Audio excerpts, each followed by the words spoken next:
എല്ലാ പ്രിയപ്പെട്ട പ്രേക്ഷകർക്കും നമ്മുടെ പുതിയൊരു വീഡിയോയിലേക്ക് വീണ്ടും സ്വാഗതം. ഇത് ബ്ലാസ്റ്റേഴ്സ് സോക്കർ. ഇന്നലത്തെ മത്സരത്തിൽ ഈസ്റ്റ് ബംഗാളിനോട് 1-നെതിരെ 2 ഗോളുകൾക്കാണ് ബ്ലാസ്റ്റേഴ്സ് പരാജയപ്പെട്ടത്. എന്തായാലും ഈ പരാജയത്തോടു കൂടി ബ്ലാസ്റ്റേഴ്സിന്റെ പ്ലേ ഓഫ് സാധ്യതകൾക്കാണ് ഇപ്പോൾ വലിയ രീതിയിൽ തന്നെ കോട്ടം തട്ടിയിരിക്കുന്നത് എന്ന് തന്നെ നിലവിൽ പറയേണ്ടി വരും. എന്നാൽ ഇനി 6 മത്സരങ്ങളാണ് ഈ സീസണിൽ ബ്ലാസ്റ്റേഴ്സിന് ബാക്കിയുള്ളത്. ആ 6 മത്സരങ്ങളിൽ നിന്നും എത്ര മത്സരത്തിൽ വിജയിച്ചാൽ ബ്ലാസ്റ്റേഴ്സിന് പ്ലേ ഓഫിലേക്ക് കടക്കാൻ സാധിക്കും എന്ന് തന്നെയാണ് ആരാധകരുടെ നിലവിലെ സംശയം എന്ന് പറയുന്നത്. എന്തായാലും ഇതിനെ പറ്റിയാണ് നമ്മൾ ഈ വീഡിയോയിലൂടെ ചർച്ച ചെയ്യാനായിട്ട് പോകുന്നത്. അതിനുമുമ്പ് നമ്മുടെ ചാനൽ കണ്ടുപോകുന്ന ഏകദേശം 80% പേരും ചാനൽ ഇതുവരെയായിട്ടും ഒന്ന് സബ്സ്ക്രൈബ് ചെയ്തില്ല. അതുകൊണ്ട് തന്നെ ദയവായി എല്ലാവരും നമ്മുടെ ചാനൽ ഒന്ന് സബ്സ്ക്രൈബ് ചെയ്തിട്ട് വീഡിയോ കാണാൻ ശ്രദ്ധിക്കുക. അപ്പോൾ നമുക്ക് ഇതിനെ വീഡിയോയിൽ തന്നെ കിടക്കാം. എന്നാലും ബ്ലാസ്റ്റേഴ്സിന്റെ അടുത്ത മത്സരങ്ങൾ ആർക്കൊക്കെ എതിരെയാണെന്ന് നമുക്കൊന്ന് പരിശോധിക്കേണ്ടതുണ്ട്. ജനുവരി 30-ാം തീയതി ചെന്നൈയിൻ എഫ്സിക്കെതിരെയാണ് ബ്ലാസ്റ്റേഴ്സിന്റെ അടുത്ത മത്സരം വരുന്നത്. അതൊരു എവേ മത്സരമായിരിക്കും.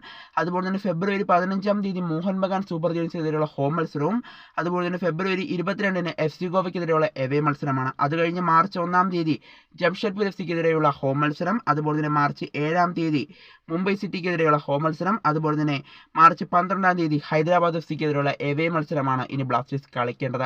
ഇനിയുള്ള 6 മത്സരങ്ങളും അതിനിർണായകമാണ്. ബ്ലാസ്റ്റേഴ്സിന് ഇനിയുള്ള മത്സരങ്ങളിൽ മികച്ച റിസൾട്ട് ഉണ്ടാക്കിയെടുത്താൽ മാത്രമേ പ്ലേ ഓഫ് എന്നൊരു സാധ്യതയിലേക്ക് ബ്ലാസ്റ്റേഴ്സിന് എത്താനായിട്ട് സാധിക്കുകയുള്ളൂ. അതുകൊണ്ട് തന്നെ ഇനിയുള്ള മത്സരങ്ങൾ അതിനിർണായകമാണ്. ഇതിൽ മോഹൻ ബഗാൻ സൂപ്പർ ജയൻസും അതുപോലെ തന്നെ FC ഗോവയും അതുപോലെ തന്നെ ജംഷഡ്പൂർ എഫ്സിയും ഈ 3 ടീമുകളും അതിശക്തരാണ്.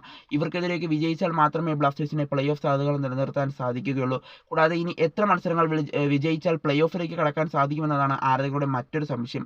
എന്നാൽ ഇനി 6 മത്സരങ്ങൾ ബാക്കിയുള്ളപ്പോൾ അതിൽ 5 എണ്ണത്തിലെങ്കിലും വിജയിച്ചാൽ മാത്രമേ പ്ലേ ഓഫിലേക്ക് കടക്കാൻ ബ്ലാസ്റ്റേഴ്സിന് സാധിക്കുകയുള്ളൂ. അതുകൊണ്ട് തന്നെ അതിനിർണായകമാണ് ഇനിയുള്ള മത്സരങ്ങൾ എന്ന് തന്നെ നിലവിൽ പറയേണ്ടതായിട്ട് വരും. എന്തായാലും ഇനിയുള്ള മത്സരങ്ങളിൽ മികച്ച റിസൾട്ട് ഉണ്ടാക്കിയെടുത്തുകൊണ്ട് ബ്ലാസ്റ്റേഴ്സിനെ പ്ലേ ഓഫിലേക്ക് കടക്കാൻ സാധിക്കുമെന്ന് തന്നെ നിലവിൽ നമുക്ക് പ്രതീക്ഷിക്കാം. എന്തായാലും ഇന്നലത്തെ മത്സരത്തിന് ശേഷം ബ്ലാസ്റ്റേഴ്സിന്റെ പരിശീലകൻ പറഞ്ഞത്, ഈ മത്സരത്തിലെ പിഴവുകളൊക്കെ ഞങ്ങൾക്ക് മനസ്സിലായി, അത് പഠിച്ചുകൊണ്ട് അടുത്ത മത്സരത്തിൽ ശക്തമായി തന്നെ തിരികെ വരുമെന്ന് അദ്ദേഹം പറഞ്ഞിട്ടുണ്ട്.